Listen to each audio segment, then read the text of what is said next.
How to fix Samsung Galaxy A36 camera shutter lag. So let's start the video. First of all, open camera.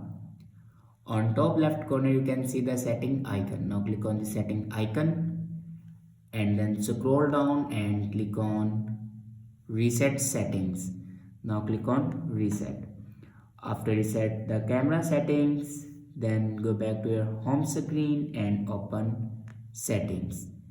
In settings, scroll down and click on apps and then click on camera. Now here you can see the option storage. Now click on storage and then here you clear the cache memory of your camera. After clear the cache memory of your camera, then go back to the main page of your settings and click on software update. Now here you can check your latest version will be updated or not. If it doesn't update to latest version, then update it to latest version.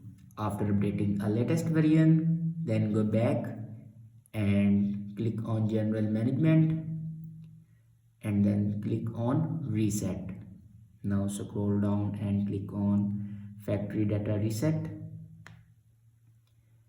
and then click on reset. After clicking on reset, it will remove all your data in your device. After the factory data reset, your problem will be fixed. I hope this video is helpful for you. Thanks for watching.